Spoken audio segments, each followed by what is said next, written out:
And I'm live according to YouTube. Hello, everyone. Thank you for tuning in to tonight's live stream. Gordon Causey, as always. And if you've been on this channel before, you know that I get attacked by Candy the Wonder Pup, the 4.5-year-old Wonder Pup. Shake a paw. Lay down. Oh, good one. Show your pretty face. You want it? You want it? Come on up. There you go. She's in a good mood tonight. She got to go to a soccer game and walk around the oval, the track on the outside of the local high school. Anyway, where are we? Today is the 20th of August. We are Tuesday night, August 20, 2024. And sometimes when I'm at work during the day, I sometimes am ruminating and thinking, well, I wonder what I could talk about tonight if I do a live. And lately, though, it seems there's no shortage of material. I've branded this podcast, whatever you want to call it, a Canadian take on news events. And there are so many things happening in the news right now. And there's something that largely slipped by my radar. I was aware of the fact that there were pending labor negotiations going on between the rail workers and the railway companies. Canadian Pacific, Canadian National, although it's Canadian Pacific Kansas City Rail or something now. And widespread reporting of a looming shutdown, either a strike by the Teamsters or a potential lockout. And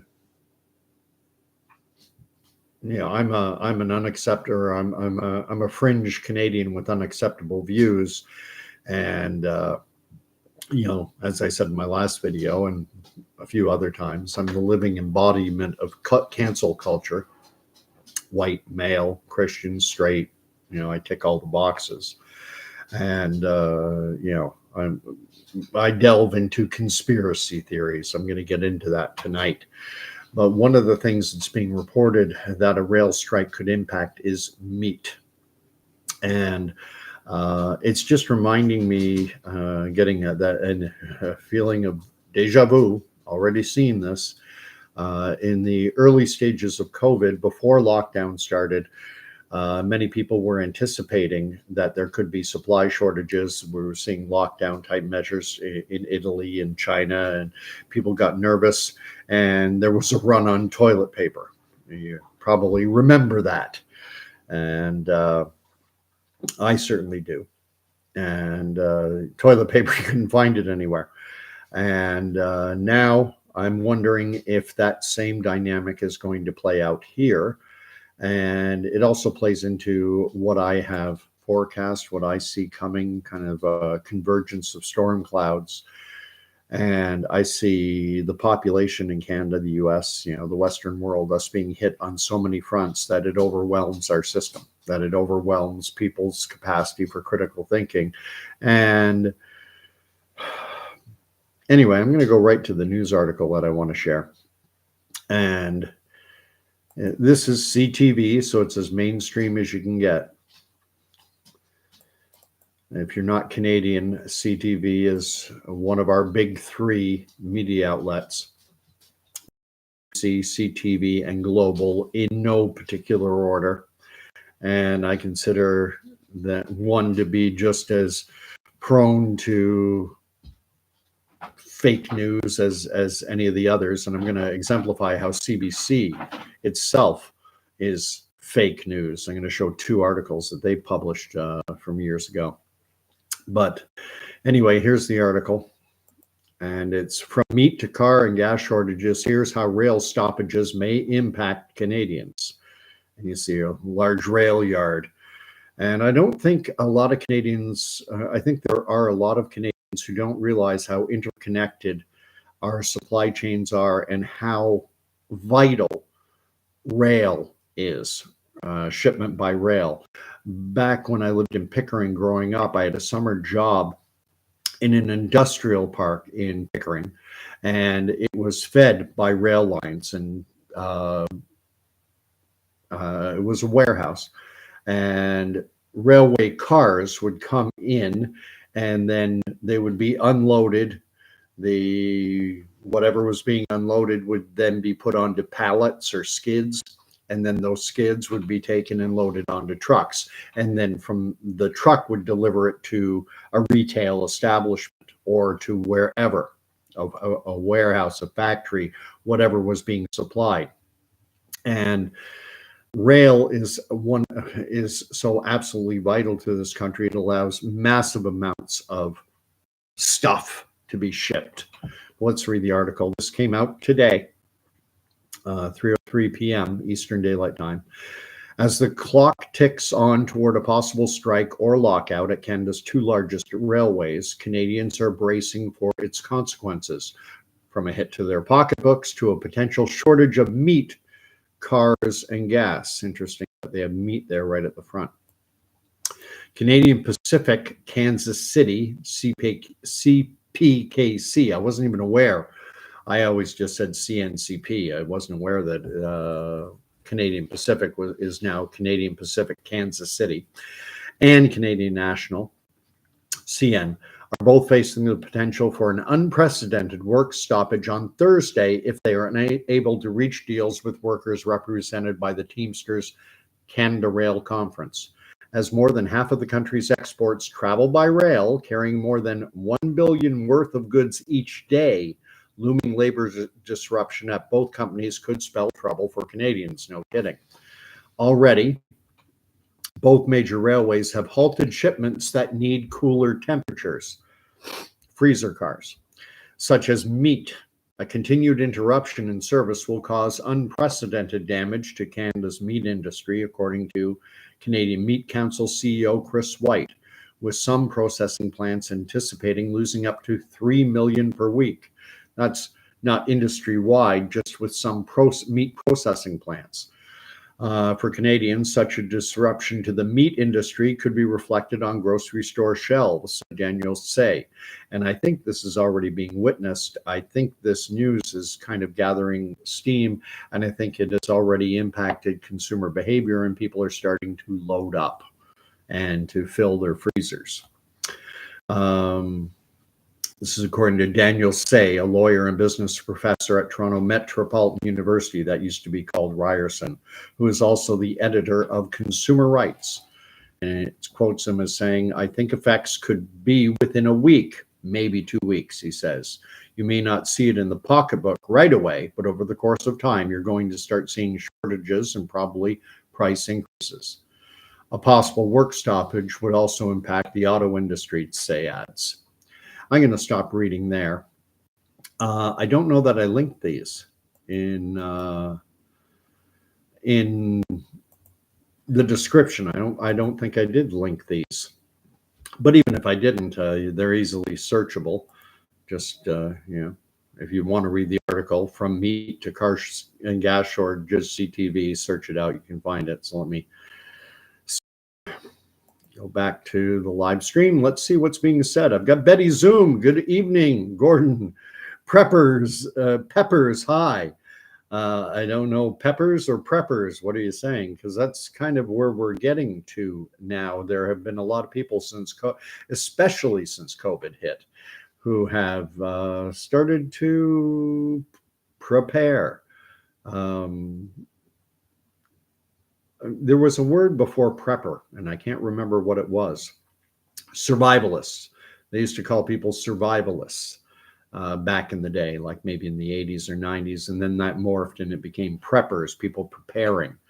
And I know people in my own little small town who have talked about our networking to be prepared. Anna Monarchy says, "I hope CBC gets defunded. I don't want any of the taxes I pay going to that outlet. I never heard so much malarkey in my life." Biden. And don't worry about generally speaking, I can figure it out, but I'm the same way. When I type something and I type, I'm a touch typist. One of the best things I ever learned in high school, one of the most utile skills I ever learned in high school, was taking typing class and learning how to touch type. At one point, I don't know what I'm at now, but at one point I could type 70, 80 words a minute. and that would be including errors. It's not as good now, though. Now I'm the digits. I'm not as dexterous as I used to be. Anyway, so I want to transition now from talking about, you know, this labor shortage or this labor dispute between the rail workers and these CPKC, and they're talking about looming meat shortages, and it brought to mind an article that was published by CBC News all the way back in 2022. It actually came out on Canada Day, and I want to share this news because it's long been said by environmental types that we have too many flatulent cows on this planet, and it's contributing to global warming, climate change, and we have to transition away from a meat-based diet. We have to find alternative sources of protein.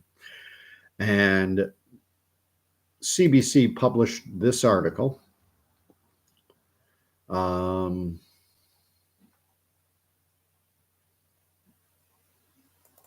There we go. Let me share it. This came out on July 22, so just over 2 years ago. Let's see if it's sharing. There it is. Massive cricket processing facility comes online in London, Ontario. And it says in the opening of the subheading is, company hopes to produce 13 million kilograms of cricket protein annually, selling mostly to the pet food market.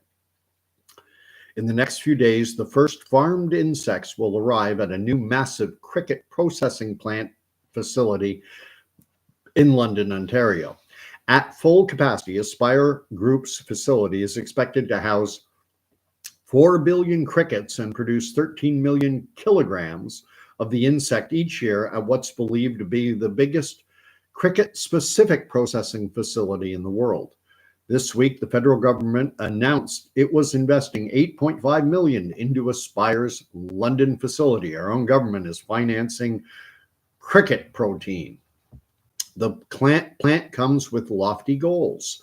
The chief executive officer hopes it will help tackle the planet's food insecurity problems.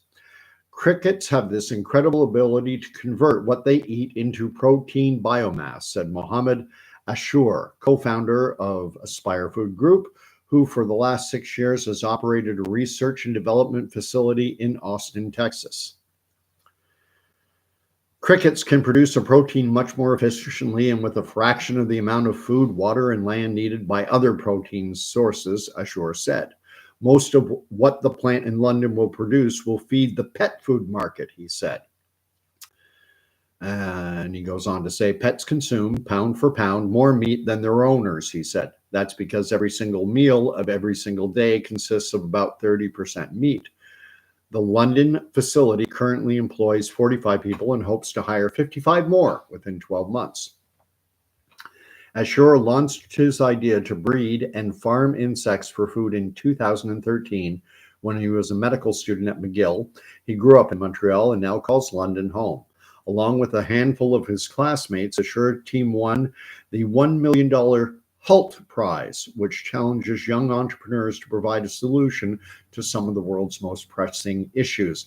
As I recall, I read up on this 2 years ago, and I believe that HALT Prize is at least is either funded in whole or in part by the everyone's favorite Clinton Foundation.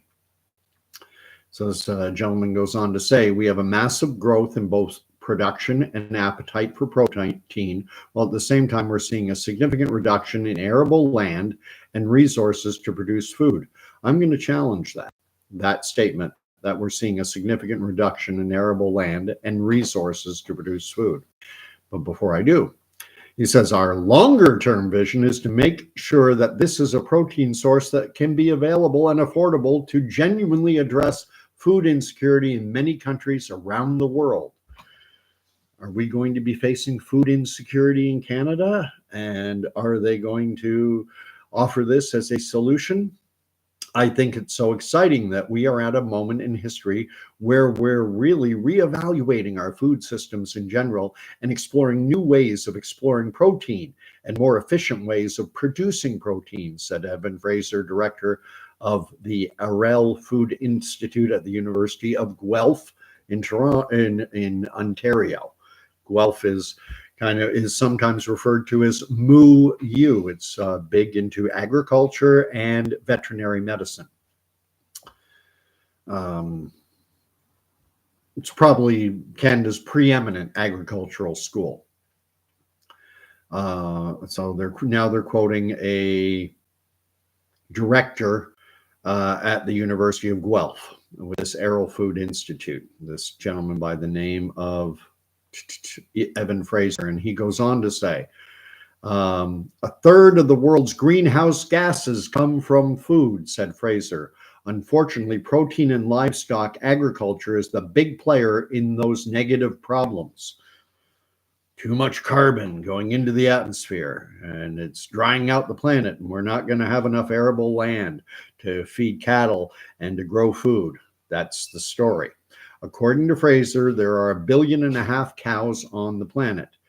And he says, and they're quoting him in the CBC News, that number does have to come down if we're going to meet the needs of the future sustainability. Remember the UN's SDGs, Sustainable Development Goals. Sounds like Mr. Fraser is all in on what's being planned in terms of the UN's SDGs and the World Economic Forum's Great Reset agenda.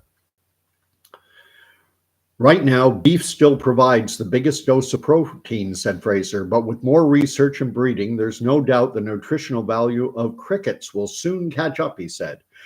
And then he goes on to say that insects are widely consumed in many countries around the world. That may, or I'm going to assume that's true. Do we want to be living a standard of living where we live in the affluent Western world? Do we want to be living, having a standard of living that is akin to countries where things like crickets are a major source of protein? I'll leave that as an open-ended question. He goes on to say, in the vast majority of the world's countries, different types of insects are consumed quite avidly. Tell me what those countries are, and let me ask Canadians, Americans, Europeans, do you want to have that standard, the standard of living that they have in those countries?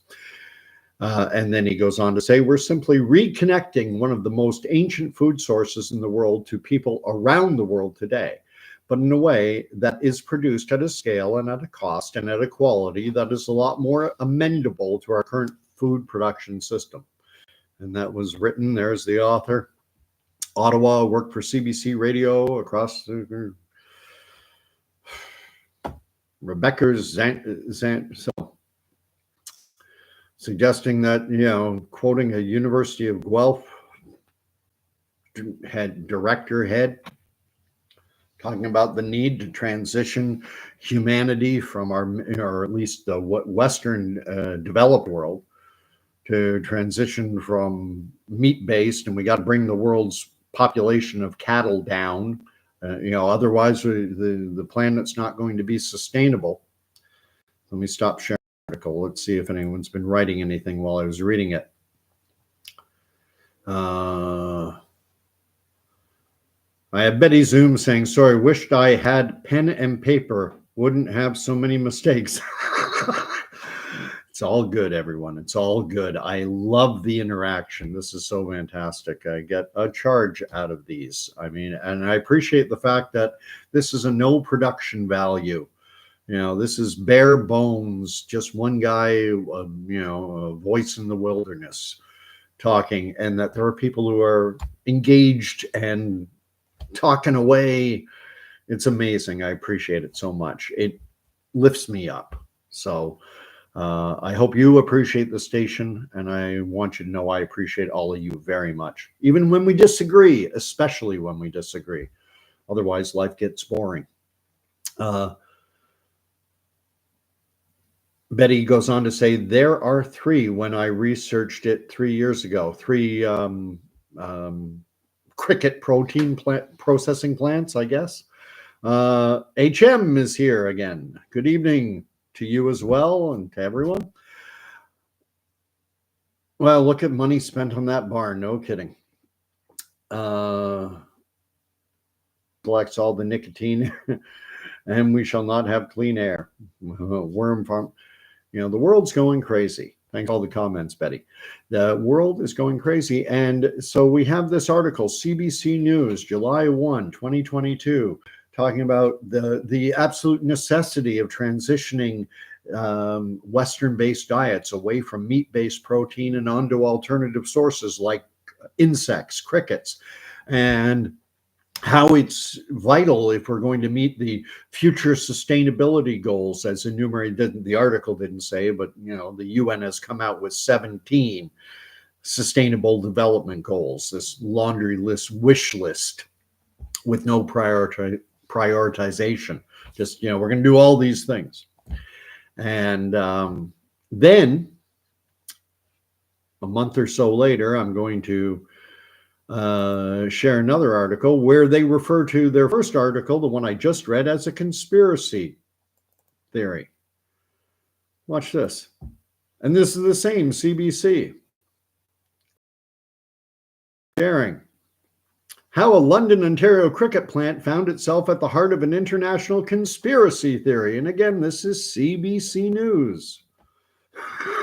So they just reported on the absolute urgent need, you know, to save the planet and how we need to transition, quoting a University of Guelph director head, you know, and then now, 7 days after the factory was built, it was falsely implicated in a global conspiracy.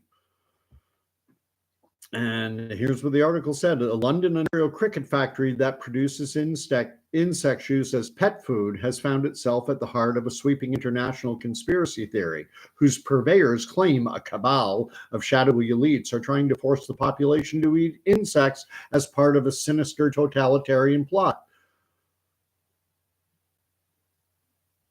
Your previous article from July 1, this article came out on August 29, so it's about 2 months earlier. You just written an article talking about the urgent need to transition humanity, and especially us in the Western world, from eating meat to eating crickets.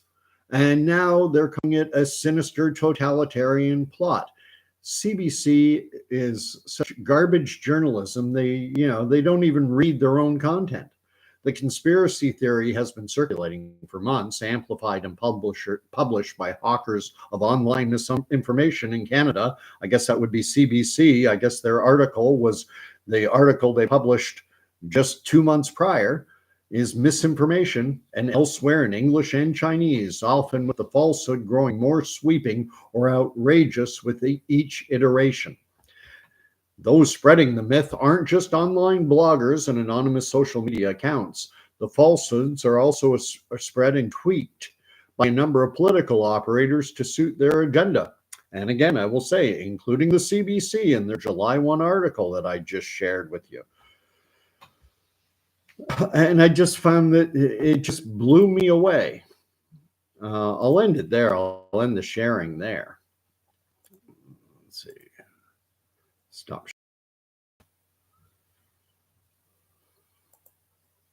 Yeah.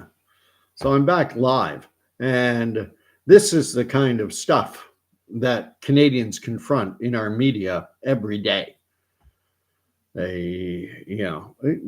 Donald Trump, I don't know if he coined the phrase fake news, but he's certainly the one who popularized it. And the man, that term is bang on the money. They present, we have to meet the planet to make the planet long-term sustainably livable, we have to transition. Now they're calling it a crackpot tinfoil hat conspiracy theory. CBC is such total garbage. Anna Monarchy writes, I actually tried grasshoppers. I caught Flash fried. I always do that. Anna Monarchy is a man. He caught grasshoppers, flash fried them in olive oil. They tasted all right, kind of like potato chips. I wouldn't eat them again, though, since I learned about the chitin in the exoskeleton. And Betty Zoom says, yuck. I wouldn't be. They've come out with snack foods during the pandemic. They in Winnipeg, they showed kids who were allowed to take off their masks, and they were given cricket snack foods to eat. And you talk about conditioning the early age population.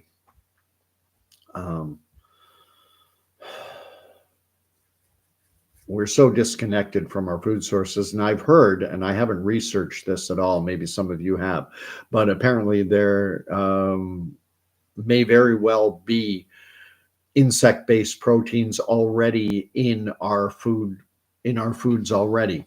And you have to look for specific ingredients, sodium phosphates and all these monosodium and you got to you practically need a facility in Latin to understand the ingredients in a lot of what you're eating, and you need a degree in biochemistry to understand it. We are so divorced from we've processed the living heck out of all of our food. Betty Zoom writes, that show, win $1 million to do silly things. Yeah, that's what they got. And it was the funding, when I researched it 2 years ago, was from the Clinton Foundation, either in whole or in part, for this idea. That eventually led to the opening of this plant, which at first, by CBC News, July 1 of 2022, is presented as, this is our solution to help transition the Western world away from a meat-based protein diet to alternative sources like crickets. Oh, okay. And then people start talking about it and they go, oh, there's this conspiracy theory going around. Yeah, CBC, you gave us the conspiracy theory. Don't call it. Canadians are, and that CBC News is 100%, well, I shouldn't say 100%. They do advertise, so they do get some advertising revenue, but I know it's over $1 billion a year in taxpayer funding. That's where we get the CBC from. And it's where we get CTV Global and all the other media outlets now. All the mainstream media outlets pretty much in this country are funded by somewhere in the neighborhood of $400 million a year. They're given subsidies because they can't compete anymore, because no one pays attention to the mainstream media because it's garbage. And now even, Joe Nobody like me can inject himself into the public discourse and can say, and call them out. And there are tons of us doing it. And there needs to be more. We need to just publicly trash the mainstream media. And because people, it's not informing us, it's programming. It's programming. It's kind of a tagline that I have on my channel. And I say they program you what to think, what to believe, and even how to feel about things. They'll tell you what to think about someone like Donald Trump, what to believe about him, and how to feel about him. You're supposed to hate Donald Trump. That's the programming.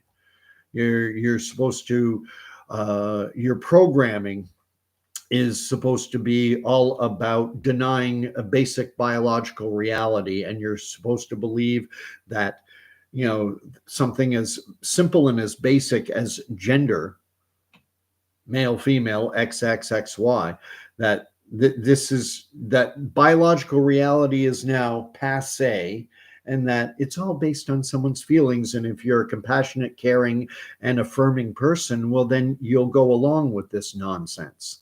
And this is what the news does. And there are still in this country millions of Canadians who tune in every night, and they're watching these nightly newscasts, and they're being fooled into thinking they are informed, and they're arrogant, both arrogant and ignorant. It's a wonderful combination to deal with someone who's arrogant and ignorant. and they condescend and they gaslight anyone who dares to question the narrative. I just watched a fantastic, I rewatched, someone was resharing a comedian who talked about how during the COVID era, people got shamed for reading up. Do I want to get this vaccine? It's, normally pharmaceutical products take 10 years.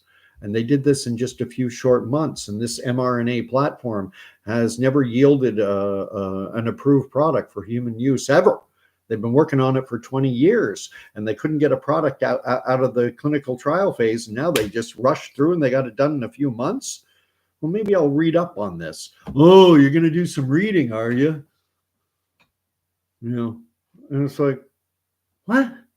Yeah, you're shaming me for trying to be informed? Oh, And the comedian made the point, you wouldn't do that to someone buying a car. Well, please, you're buying a car? Well, please don't tell me you're going to do some research into what type of vehicle to buy.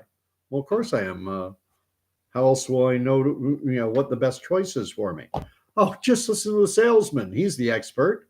Who do you think you are, Henry Ford? Very funny comedian. And a lot of times humor is so bang on the money. Anyway, just going to catch up here because I have one more article I want to share.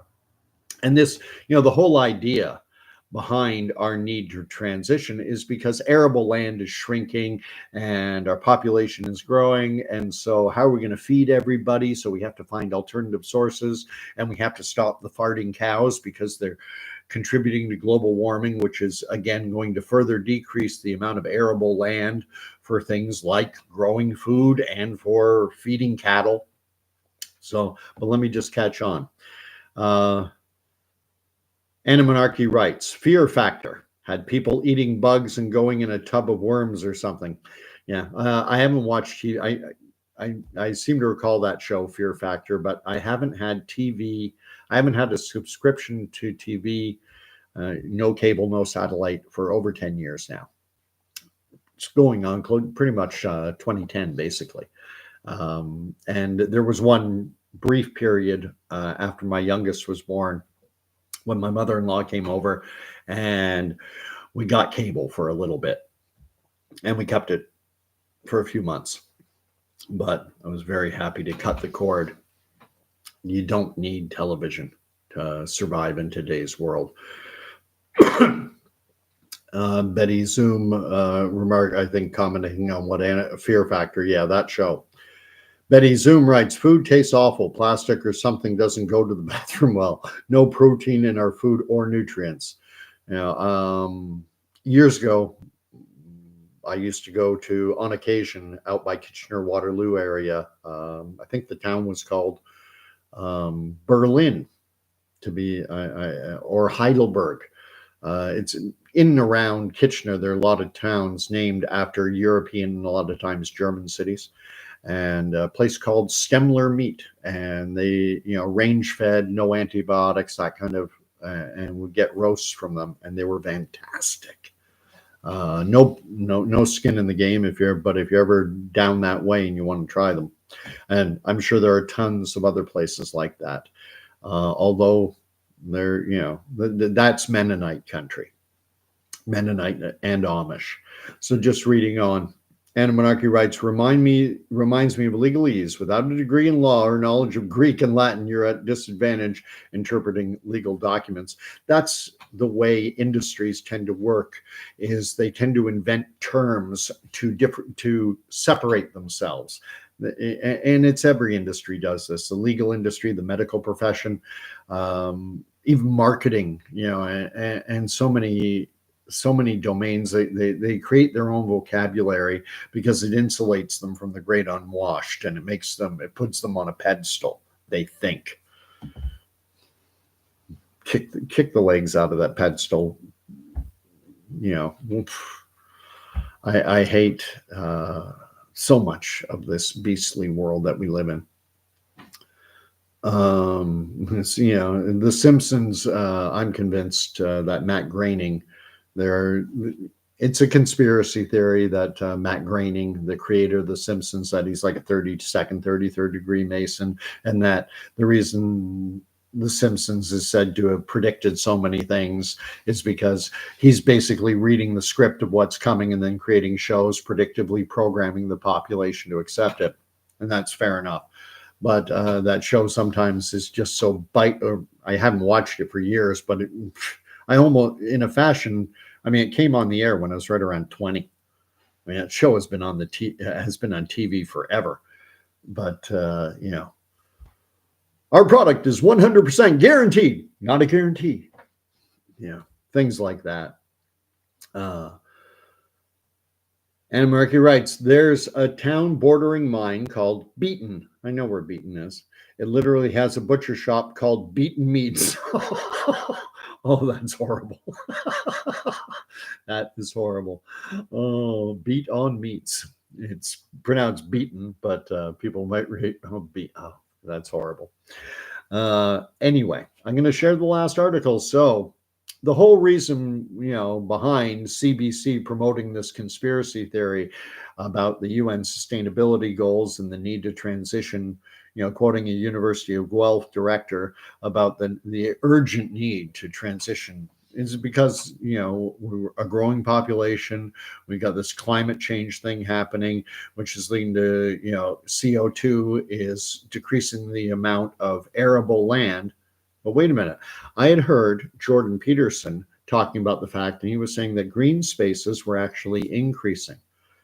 And so I did some reading up on that, and it turns out Dr. Peterson, as he so often is, 100% bang on the money. So let me share my screen one last time. Share. And let's see if this comes up. Yeah, there. Let's get to the top.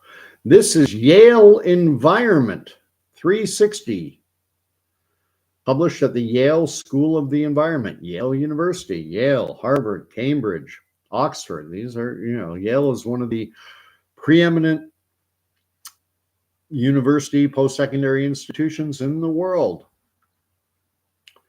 Home also to Skull and Bones, for those who are into conspiracy theories. Skull and Bones Senior Society that George W. Bush, George H.W. Bush, and even John Kerry, tons of other political figures and business leaders are all members of Skull and Bones. But let's read the article. And this is published fairly recently, July 16, 2024, so just over a month ago. Southeast Australia has been getting hotter and drier. Droughts have lengthened and temperatures regularly soar above 95 degrees or more than 35 degrees Celsius. Bushfires abound, but somehow its woodlands keep growing. One of the more extreme and volatile ecosystems on the planet is defying meteorology and becoming greener. We're having arid land spaces becoming greener. And Australia is far from alone. From Africa's Sahel to arid Western India and the deserts of northern China to southern Africa, the story is the same. Greening is happening in most of the dry lands globally, despite increasing aridity, said Jason Evans, a water cycle researcher at the Climate Change Research Centre at the University of New South Wales in Sydney, Australia. What is going on? The primary reason, most recent studies conclude, is the 50% rise in carbon dioxide concentrations in the atmosphere since pre-industrial times. This increased CO2, carbon, is not just driving climate change, but also fast-tracking photosynthesis in plants, By allowing them to use scarce water more efficiently, the CO2-rich air fertilizes vegetation growth in even some of the driest places. As we pump more CO2, more carbon, into the air, arid land greening seems set to continue, according to two recent modeling studies. And I That's not science to me. That's science fiction. When you use computer modeling to try and as a predictive tool, climate is far too volatile and far too, there's simply too many inputs. And so they have to reduce the number of inputs. Climate is just far too chaotic to model. And that's evidenced by the fact that every time they come out with a model about the climate, and they say, you know, in 2000, British climatologist said, in a few short years, children on planet Earth will not know what snow is. And then that was nearly 25 years ago that they said that. And just this past year, kids were building snowmen in Texas. Anyway, but ecologists warn that despite appearances, going green may have downsides for arid ecosystems and for people who depend on them. Really, who depends on deserts and you know, arid areas? Desert plants and animals will often lose out, and extra vegetation may soak up scarce water supplies. Dry lands cover roughly 40% of the planet's land surface, and now they're saying those dry lands are shrinking. The deserts at their core are surrounded by wastes of savanna grass, dry woodlands, and sometimes irrigated fields. They're home to more than a third of the world's population and are among the most biodiverse ecosystems in the world. Anyway, I'll stop sharing it. If you want to look that article up, you're most welcome. So we have to trying to make sense of this world is just nigh on impossible. And I'm just going to end this off now by going back to the theme that I've been going on. My overarching theme for the past about a month or so is that I anticipate that we are going to be hit by so many things at the same time. And I've mentioned before supply chain issues, but I didn't see it in terms of this rail strike. I saw it more in terms of war, climate disasters, like wildfires and things like that. And, the war in Israel potentially impacting a vital shipping lane like the Suez Canal. And then you have, the Houthis disrupting shipping in the Red Sea. I think it's the Gulf of Aden. I'd have to look at a map again, but in that region. And, that the supply chain issues, health issues, war issues, and people, cyber attacks, economic problems. I see a storm coming at us, a perfect storm of with so many fronts colliding at the same time.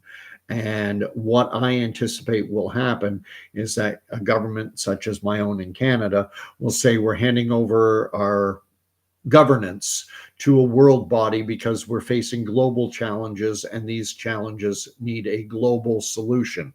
So we are temporarily ceding control over Canada to this globalist entity until these challenges are overcome, and then and the challenges, and then it's game over. But if you're a Christian, the game goes on. And I always have to bring my faith into it because it's the one thing that brings sanity to this world. I'll say it. I keep saying it over and over again. This life is not the end. But this is what I see coming. Just a convergence of so many different things happening. I'm just going to read. Betty Zoom writes, climate change? Nah. Jason King has shown up. Good evening as well. And Betty Zoom, stay safe, y'all. Saying hugs to everyone. Amonarchy's wishing everyone a good night. Good night. Daniel Copeman, good evening. And as always, Daniel, mon ami de Montréal, he has the praying hands, the cross, love the cross. That shameful symbol that is now a beacon of hope in a dark world. The heart, the Canada flag, and the cup of coffee. All right. Well, thank you all for watching. I'll end it here. I'm going to do one less than an hour for a change, and that's good. Shorter is better. Thank you for the thumbs up. Always like those. And again, if you've made it to the end and you're not subscribed to the channel and you enjoyed the content and you want to hear what I have to say on other issues and you want to chime in either during the live chat or later in the comment field down below, please do. If you want those articles, ask, and I can publish them. I can put them in the comment field. And well, play it back at double time speed if you missed anything, Daniel.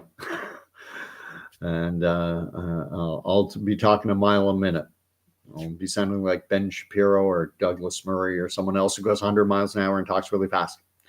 And thank you, Daniel. I was almost waiting for that. Jesus is, and then he has the crown. I was singing today at work. I sing almost every day when I'm at work, and I sing gospel. And one of the songs I was singing was The Old Rugged Cross. Till at last I lay down, I will cling to the old rugged cross and exchange it one day for a crown. Hey, Carrie, good to see you. Sorry you've come on just at the end, but you can replay it. And again, if you got to the end and aren't subscribed, please do. I would appreciate it. Would love to hit that 1,000 mark. I'm at, I think, 970. Got 30 to go. I'm thinking I'm going to have to do a joke video. That's always seems to send the numbers flying. So I've got some jokes kicking around in the back of my head. I've just got to see if I can find a way to make them about Justin Trudeau, because that seems to be clickbait.